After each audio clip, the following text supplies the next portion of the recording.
저는 30대 사회인이자 기혼 여성이에요. 30대 초반 막 결혼에 꼴이 난 새댁이었던 당시에 저에게는 어릴 적부터 품어온 꿈이 하나 있어요. 그 꿈은 바로 동시통역가였죠. 제가 동시통역가라는 꿈을 품게 된 이유는 제 홀아버지의 소망과 관련이 있어요. 너무 가난했던 탓에 평생을 해외는커녕 제주도도 한번 못 가본 친정아버지는 저만큼은 가난의 그림자 속에서 살지 않기를 바라셨어요. 외국도 종종 다니면서 그렇게 살기를 바라셨죠. 그런 친정아버지는 저에게만큼은 어려운 집안 사정을 느끼지 못할 정도로 아낌없이 베풀며 공부를 지원했고, 저는 친정아버지의 서러움을 저의 삶을 통해서 대신 갚기 위해 동시통역가를 꿈꾸게 되었죠. 동시통역가란 직업은 활동을 유지하면서도 해외에 나갈 수 있는 기회가 자주 있으니까요. 하지만 그 꿈은 결코 쉬운 길이 아니더라고요. 생각해보면 당연해요. 한국어와 외국어, 최소한 두 개 국어를 원어민처럼 자유자재로 구사할 수 있어야만 가능한 직업이었거든요. 격식을 차려야 하는 자리에서의 통역 같은 경우에는 원어민보다 외국어를 훨씬 깊이 이해하고 있어야 하기도 하고요. 특히나 저는 3개 국어를 동시에 구사하는 동시통역가를 목표로 삼았기에 더더욱 험난한 길이었어요. 한국어, 영어, 그리고 독일어, 이렇게 세 언어였죠. 그만큼 어려운 길이었기에 늘 최선을 다해 공부했음에도 불구하고 동시통역 자격증 시험에 낙방하기가 일쑤였습니다. 그럼에도 제가 동시통역가라는 꿈을 포기하지 않을 수 있었고, 어려운 시험을 준비하는 와중에 결혼에까지 골이 날 수 있었던 이유는 전적으로 남편의 약속과 프로포즈 덕분이었어요. 있잖아 자기야, 남자가 와이프 뒷바라지 하면서 산다고 그러면 사람들이 욕할까? 어딜 가든 꼬인 사람들은 있는 법이니까. 왜 그런 사람들이 있잖아. 부부가 자기들끼리 좋고 괜찮다는데 옆에서 괜히 배나라 감나라 하는 오지랖들. 그렇구나. 어때? 자기는 괜찮겠어? 어? 글쎄, 무슨 얘기를 하는지를 모르겠는데. 결혼하자고? 음. 자기가 동시통역가의 꿈을 이루는 날까지 내가 남편으로서 뒷바라지 다 해줄게. 약속해. 그러니까 나랑 결혼해주라. 일단 앞에 얘기 마무리부터 하면 대답해줄게. 당신이 와이프 뒷바라지나 하는 남편이라고 손가락질 받을까봐 걱정돼? 그 걱정을 안고서도 결혼하고 뒷바라지도 해주겠다는 거야? 그렇다면 좀 감동인데? 좀 많이. 아니, 난 오히려 자기가 욕먹을까봐 걱정되는 건데. 욕을? 내가 왜? 아닌 사람들도 있지만 편견 가진 사람들이 많이들 그러잖아. 뒷바라지는 부인이 남편한테 해줘야 하는 거다. 뭐 그런 편견을 가진 사람 대부분이 자기가 말한 오지랖 많은 사람들이고. 뭐야, 내 걱정이었어? 남편한테 부인 시험 뒷바라지나 시키는 몹쓸 여자라는 욕이라도 먹을까 싶어서?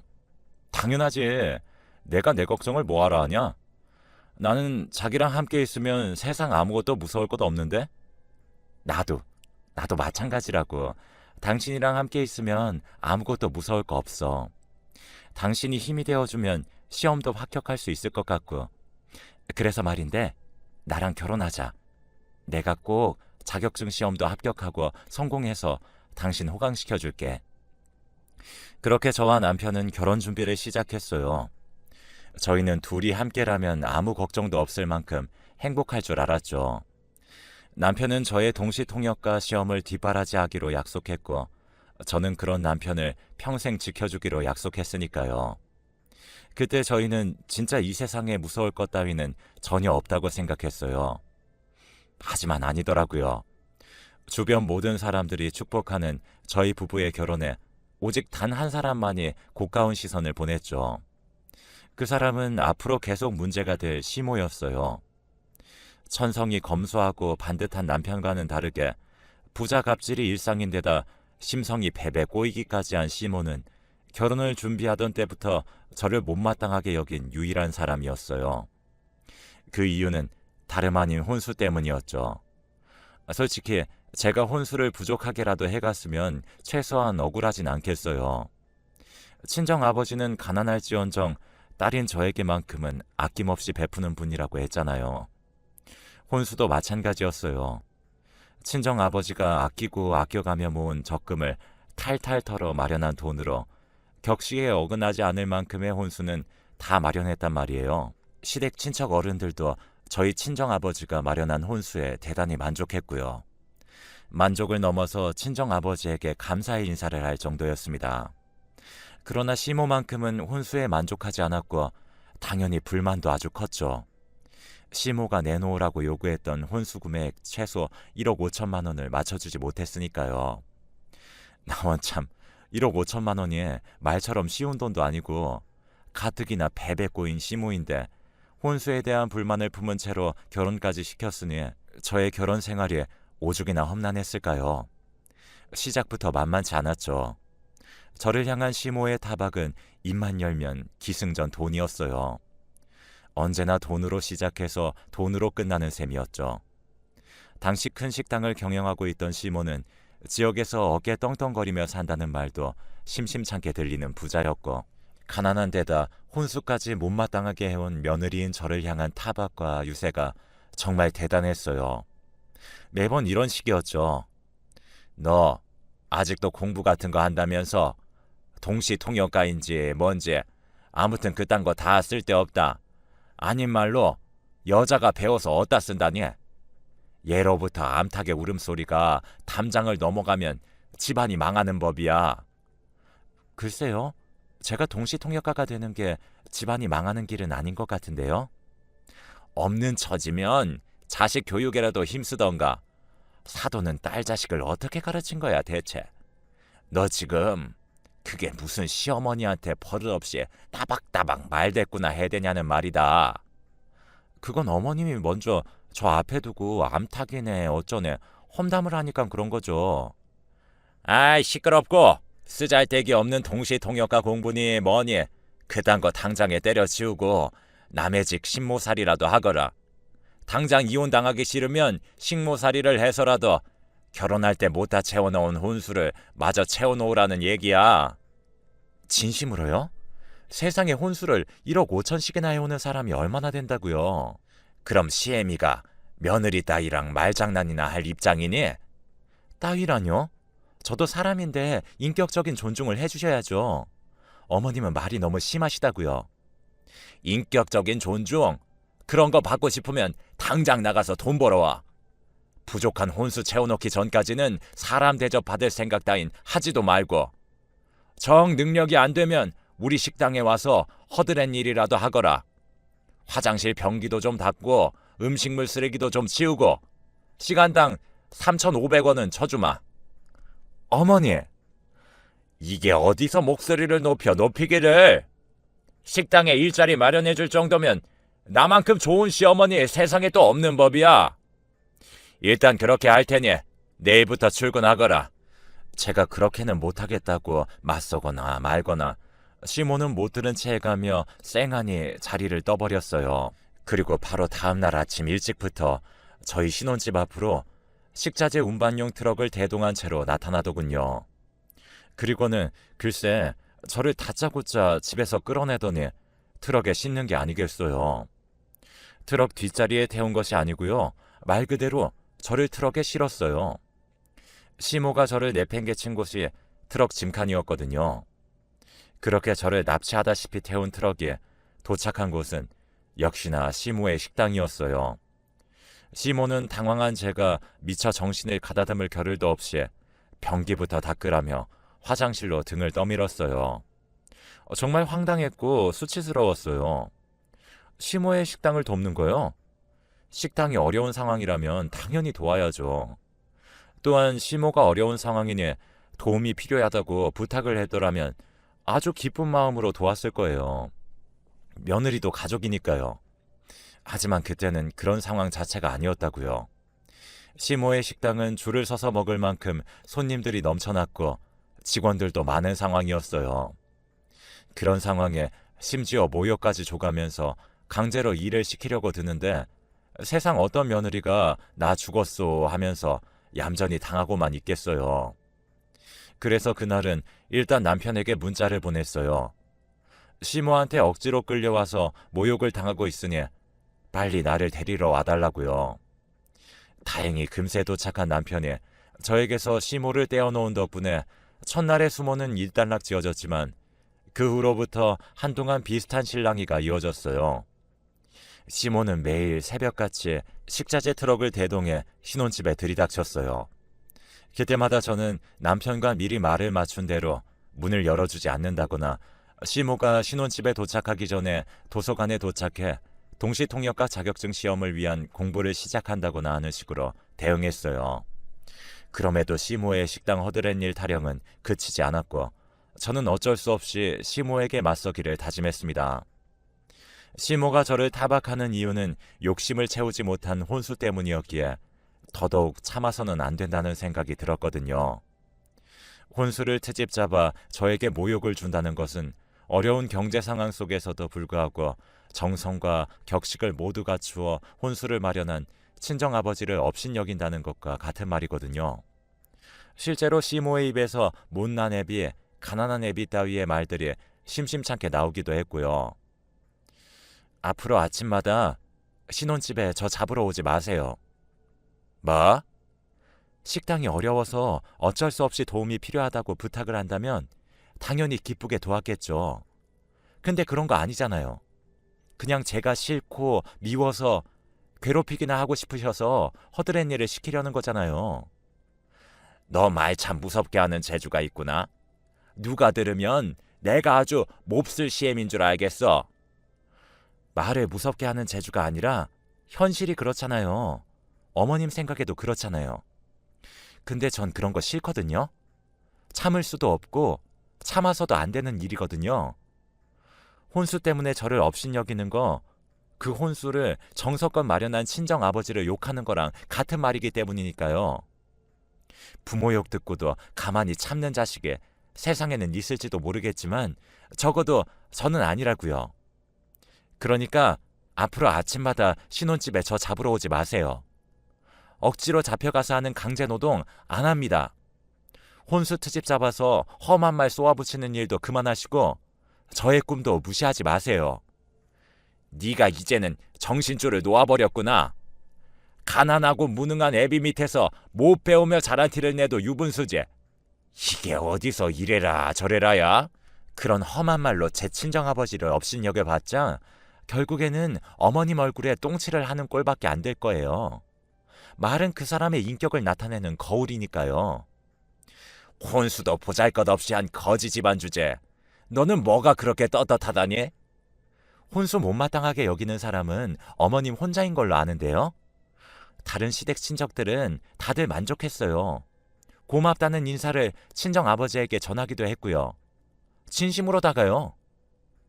이것이 식당 일이 그렇게 고깝고 하기 싫으면 차라리 시댁에 들어와 살면서 시집살이나 해. 내가 아주 하루 세 끼를 12첩 반상으로 받아먹고 하루 3번 대청소를 돌리려니까는 정 그것도 싫으면 차라리 이혼해. 멀쩡한 내 아들 팔자 망치지 말고. 이혼을 제가 왜요? 어머님이 절 마음에 들어하지 않으면 저희 부부가 이혼을 해야 하는 건가요? 너 싫어. 나는 거지 같은 너 싫다고. 우리 아들도 너 싫어해. 그때 제 연락을 미리 받은 남편이 도착했어요. 저에게 악다구니를 치는 모습을 남편에게 들켜버린 시모는 순간 사색이 되었고 남편은 짧은 한숨을 축 떨구고는 시모를 향해 한마디를 남기며 저를 데리고 자리를 떴죠. 적당히 좀 해. 아무리 내 엄마고 저 사람 시어머니라지만 해도 이건 너무 표독스럽잖아. 엄마가 아무리 그래봤자 난 저 사람 사랑하고 사랑하는 마음 변치 않을 거야. 내 말 무슨 뜻인지는 알겠어? 엄마가 며느리를 업신여기면 업신여길수록 아들이 나와의 사이도 자꾸만 멀어진다는 얘기야. 그러기 싫으면 정상적으로 좀 살자 제발. 그렇게 시모의 1차전을 승리로 가져온 저와 남편은 속이 후련한 심정이었어요. 결혼 직후부터 시모에게 당한 것들이 너무 많았으니까요. 덕분에 남편을 향한 저의 사랑은 더 깊어졌고요. 이 사람이라면 지옥불 속에서도 오직 내 편이겠구나 하는 생각으로 무척 든든했죠. 저를 향한 사랑이 지극했고 이는 남편도 마찬가지였어요. 저를 괴롭히기 위해 수시로 접근하는 시모에게 보란듯이 저의 시험 준비를 위한 뒷바라지를 더욱 헌신적으로 이어갔죠. 서로 의지해가며 어려움을 이겨내는 한편 시모와의 접촉을 최대한 줄이는 방향으로 시모와의 불화로부터 벗어나기 위해 노력했습니다. 그러자 시모가 자신의 꼬장이 더 이상 먹히지 않는다는 걸 깨달은 모양인지 한동안은 잠잠해졌어요. 이에 저와 남편은 한시름 놓을 수 있었죠. 하지만 한동안 잠잠하게 보내던 시모는 절치부심 끝에 하나의 수작질을 떠올린 모양이었습니다. 저의 길을 꺾어 놓은 다음에 시모 마음대로 저를 휘두르기 위한 수작들이었죠. 그 수작질의 시작은 그동안 잘못을 사과할 테니 시댁에 혼자 오라는 시모의 문자 한 통으로부터 시작되었어요. 시모에게서 뜬금없는 사과의 문자를 받은 저는 의문에 사로잡혔습니다. 시모가 반성을 했나 하는 의문이 아니라 이번엔 또 무슨 짓을 벌이려고 이러나 하는 의문이었죠. 그래서 일단 저는 시모의 문자에 따라 시댁을 혼자 찾아갔어요. 모르고 당할 바에야 차라리 미리 알아낸 다음에 대비책을 마련해 두자는 생각에서였죠. 물론 어떤 상황이 전개될지 모르니 남편한테 얘기하려 전화를 걸었는데 남편이 전화를 끊지 말고 켜두라고 하더군요. 시모와 저의 대화를 들을 수 있도록요. 시모는 제가 미처 무슨 일인지를 묻기도 전에 대뜸 한다는 말에 다름이 아니라 요즘 우리가 많이 소원했잖니. 명색이 며느리와 시댁 사이인데 오며 가며 교류도 뜸했고 그래서 그런가 네 손이 시누이가 너를 많이 보고 싶어 하더라. 그래서 불렀단다. 시누이분이요? 친척인가요? 친척은 무슨 네 남편의 친누나야. 남편 외동아들이잖아요. 보면 다 알게 되어 있어. 어디 갔니 해피야? 네가 보고 싶어 하던 손 아래 동서 왔단다. 그러자 쪼르르 나타나 시모의 품에 안기는 치와와 한 마리가 나왔어요. 네, 맞아요. 강아지요. 시모가 저에게 손이 시누이라고 소개한 대상은 해피라는 이름의 애완견이었어요. 기가 막히고 코가 막힐 노릇이었죠. 지금 진심으로 하는 말인가요? 뭘 당황하고 그런다니? 내가 얘를 아기 때부터 벌써 5년째 가족으로 키우고 있어요. 강아지 나이 5년이라면 사람 나이로는 36살쯤 되는 법이니 네 남편에게는 친누나가 되는 셈이고 너한테는 손이 시누가 맞잖아. 와, 아무리 그래도 어떡해. 여기서 잠깐 말씀드리자면 저는 애완견도 애견인도 싫어하지 않아요. 각자의 가치관을 모두 존중하는 태도로 살아왔습니다. 문제는 애완견을 앞세운 시모의 극악무도한 행태였을 뿐이죠. 대체 어땠냐고요? 네가 하도 식당 일을 꺼려하길래 찾아낸 방법이야. 앞으로는 매 끼니 때마다 시댁에 들려서 시누이 밥상 차리거라. 밥상도 차릴 겸 때마다 산책도 시켜놓고 행여나 강아지라고 해서 만만하게 대할 생각은 꿈도 꾸지 말어. 분명히 말하지만 우리 해피는 너의 손이 시누만큼 서운한 없이 깍듯하게 모시거라. 너무 당황스럽고 기가 막힌 탓에 제가 미처 어떤 반응조차 보이지 못하는 사이에 이어지는 시모의 발언이 아주 가관이더군요. 왜? 싫으니? 식당 일도 고깝고 당연히 해야 되는 시누이 대접도 고깝니? 시댁에 그렇게 매사 고깝기만 하면 차라리 이혼을 하든가. 며느리 대하기가 이렇게 무서워서야. 정 안 되겠으면 결혼할 때 다 해오지 못한 혼수 삼아서 시누이 앞으로 똑 부러진 집이나 한 채 놓던가. 당연히 사람 사는 집이어야 한다. 제가 싫다면요? 애완견을 시누이랍시고 깍듯하게 모시고 살기도 싫고 시누이랍시고 사람 사는 집 한 채 떡하니 해주기 싫다면요? 그땐 어쩔 생각이신데요? 시누이가 허락하지 않으면 나 죽고 나서도 너희 부부에게는 유산 한 푼 없을 줄 알아. 뭘 되게 착각하고 있는 모양인데요. 제가 언제 유산 얘기 한마디 입에 올린 적이나 있나요? 아니잖아요. 애초에 유산 같은 거 관심조차 없었으니까. 그럼 내 유산이라도 받지 않으면 내 아들은 어떻게 살려고? 누구네 친정처럼 평생 가난뱅이 신세로 만들 작정이라더냐? 입은 삐뚤어졌어도 말은 똑바로 해야죠. 지금 아들 걱정해서 이러는 거 아니잖아요. 며느리 기 꺾어 놓은 다음에 당신 마음대로 이리저리 휘두르려고 수작질 부리는 거잖아요. 뭐? 당신? 그래, 당신. 도저히 사람으로 생각해 줄 수가 없는데 그나마 나도 그쪽이랑 똑같은 수준 되기 싫어서 당신 정도로 봐주는 줄이는 알아요. 고맙게 생각하시라고요. 그리고 나도 분명히 말하는데 유산이랍시고 당신 그 더럽고 치사한 돈 받아서 팔자 고칠 생각 따위는 추호도 없어. 유산 운운하면 내가 굽신거릴 거라는 생각은 아주 큰 오산이라고. 난 누가 뭐래도 시험에 붙어서 반드시 내 힘으로 자수성가하고 당신 아들 호강시켜 주고야 말 테니까. 그러자 한참을 콧방귀나 픽픽 뀌어대던 시모가 거만하게 팔짱을 끼며 말을 이었어요. 안 되겠다. 너 시애미가 오늘 버르장머리가 뭔지 제대로 가르쳐주마. 당신 본인부터가 버르장머리 없으면서 누가 누구한테? 바로 그때 저에게 아주 든든한 지원군이 나타났어요. 저희 남편이었죠. 휴대전화를 통해 시모의 악다구니를 고스란히 전해들으면서 시댁으로 달려온 남편은 아무 말 없이 저를 꼭 끌어안아 주었습니다. 그리고는 저의 손을 붙잡고 시댁의 현관을 향해 걸음을 옮겼어요. 당황한 시모가 급히 남편의 앞을 막아섰지만 남편이 제 편이라는 사실은 달라지지 않았죠. 너 지금 이게 무슨 짓이니? 앞으로 엄마와 안 보고 살자 이거야? 이러지 않으면 내가 무슨 용기로 엄마 얼굴을 보면서 더 살아야 할까? 엄마가 앞으로 어떤 짓을 더 벌일지도 모르는데. 그러니까 애초에 내가 이 결혼 안 된다고 했잖아. 착각하지 말아요. 엄마도 가족이지만 이 사람도 나한테 가족이야. 지금처럼 어쩔 수 없이 둘 중 하나를 선택해야 하는 상황이라면 난 당연히 이 사람이고, 그놈의 혼수, 돈 욕심 때문에 며느리한테 칼춤이나 쳐대는 사람하고는 앞으로 마주치는 일 없었으면 좋겠는데. 그렇게 해줄 거죠? 곧장 시댁을 떠나며 저와 남편은 시모와 의절했고 그 뒤로 한동안은 무척이나 평온한 날들을 보냈습니다.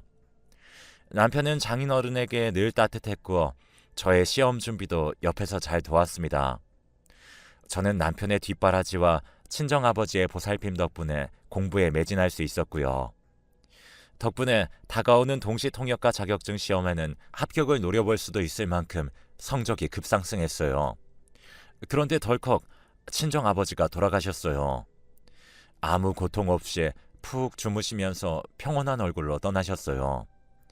친정아버지가 평생을 올바르게 살아온 덕분에 장례식장은 첫날부터 인산인해를 이루었고 어찌됐든 고통 없이 떠나셨으니 그래도 다행이라며 스스로 위로했지만 동시통역가의 꿈을 이루는 모습을 친정아버지에게 보여주지 못했다는 서름에 마음 가득했어요. 그런 저의 마음을 알고 있던 남편은 한시도 제 곁을 떠나지 않더군요. 최선을 다해 친정아버지의 장례를 모셨어요. 그런데 남편 덕분에 겨우 마음을 추스른 제 앞으로 불청객 하나가 불쑥 나타났어요.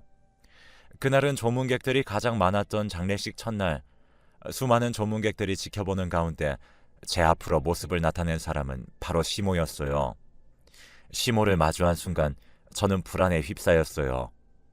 또 무슨 만행을 저지를지 모르는 일이었고 심지어 장소마저 시모가 그토록 업신여기던 친정아버지 빈소였으니 더더욱 불안할 수밖에 없는 노릇이었죠. 하지만 저의 걱정은 금세 수그러들었어요.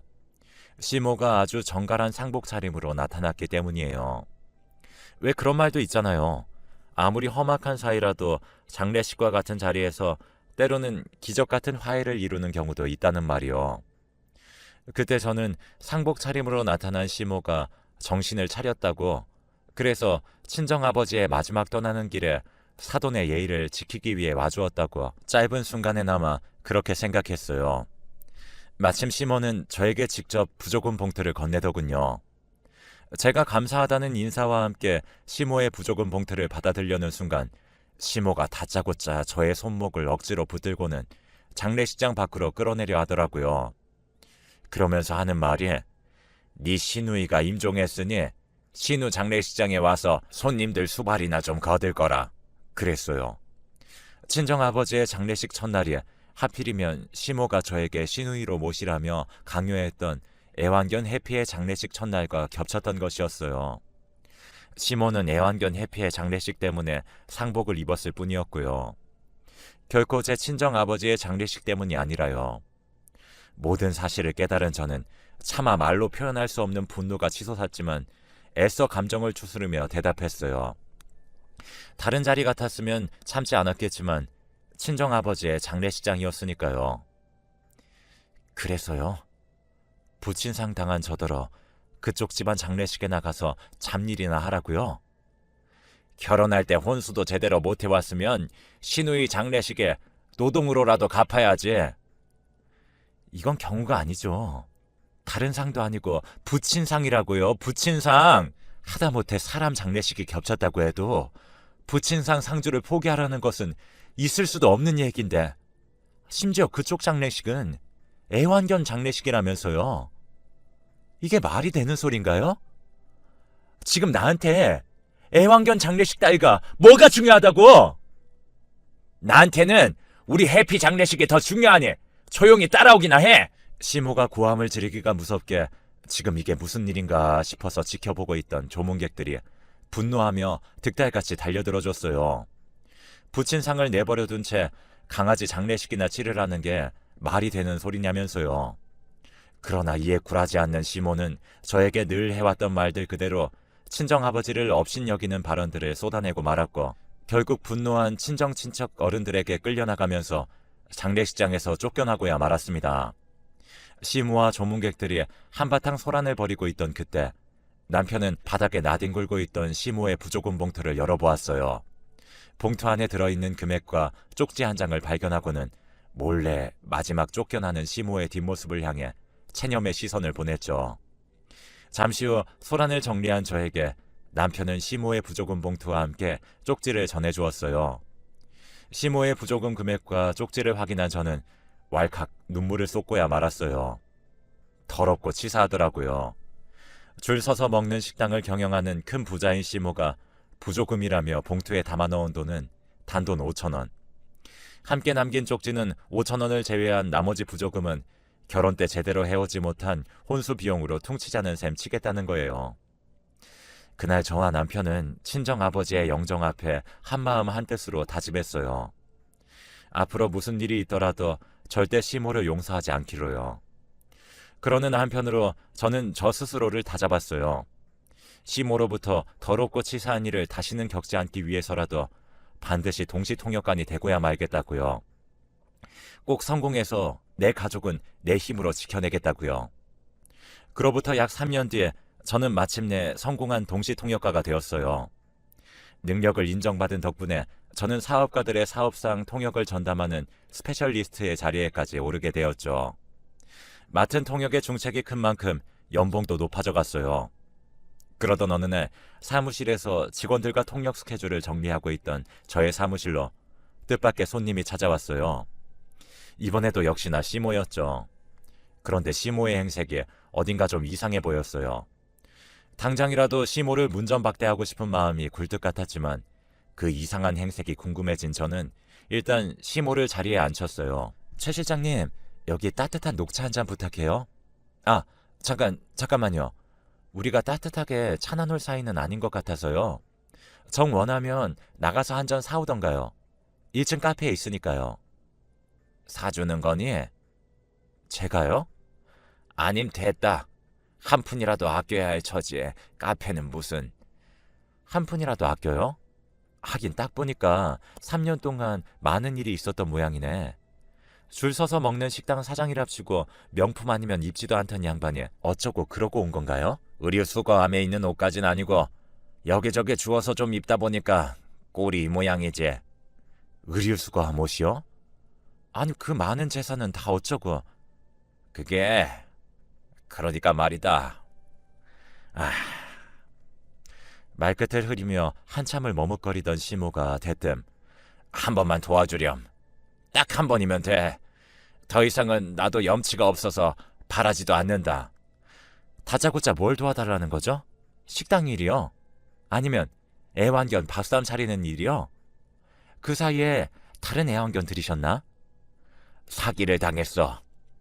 식당까지 저당 잡혀가면서 투자를 좀 했는데 그게 사기였다더구나. 사기요? 이게 어떻게 된 일이냐면 시모의 말을 요약하자면 이랬어요. 시모에게는 외국 요식업 프랜차이즈 런칭 전문 컨설팅 업체가 접근했더라고요. 그 컨설팅 업체는 줄 서서 먹던 시모의 식당을 바탕으로 해외 프랜차이즈 사업 런칭을 제안했는데 사실은 그들 모두가 사기꾼이었던 거죠.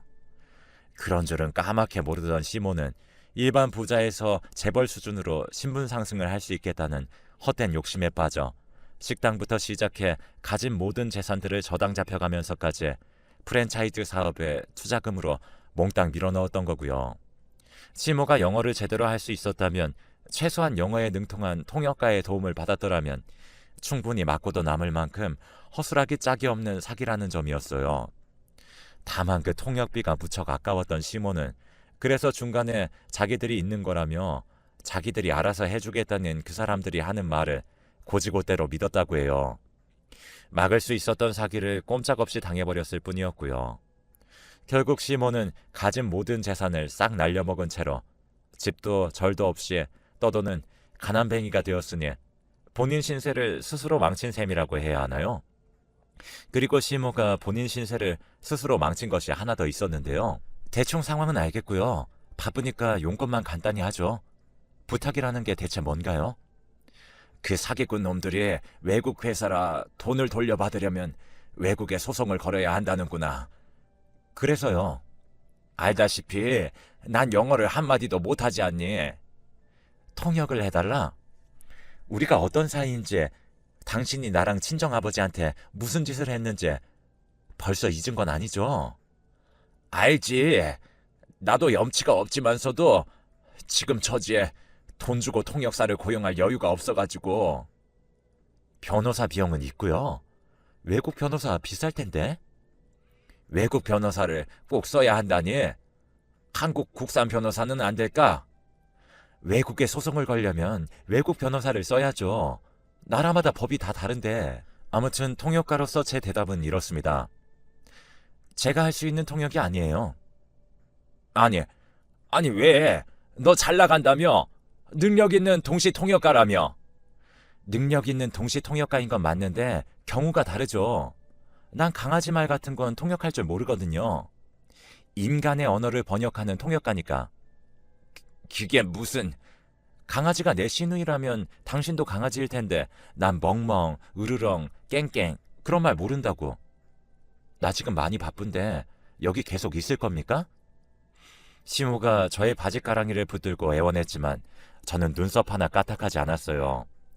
솔직히 말하자면 통쾌한 표정을 감추느라고 고생 꽤나 했죠. 남편과 함께 친정아버지의 영정사진 앞에서 다졌던 시모를 절대 용서하지 않겠다는 자짐도 지켰고, 시모로부터 받았던 서러움도 모두 떨쳐내었으니까요. 그렇게 지금 저는 오늘도 능력 있는 동시 통역가로 성공을 이어가고 있어요. 저의 성공을 만들어준 남편의 자부심 또한 아주 대단하고요. 저는 저대로 남편을 호강시켜주겠다는 약속을 지키며 살고 있답니다. 시모는 어떻게 되었냐고요? 외국 사기꾼들에게 소송을 걸지도 못한 채로 여전히 거지꼴이라는 소식만 간간히 들려오고 있어요. 뻔하죠. 외국 변호사도 시모의 말을 통역하는 동시 통역가도 구할 수 있는 능력이 없었을 테니까요. 이래서 사람은 올바르게 살아야 한다니까요. 저도 항상 올바르게 살아가려고 노력하고 있습니다. 긴 이야기 들어주신 분들 감사합니다. 여러분의 곁에 좋은 사람들만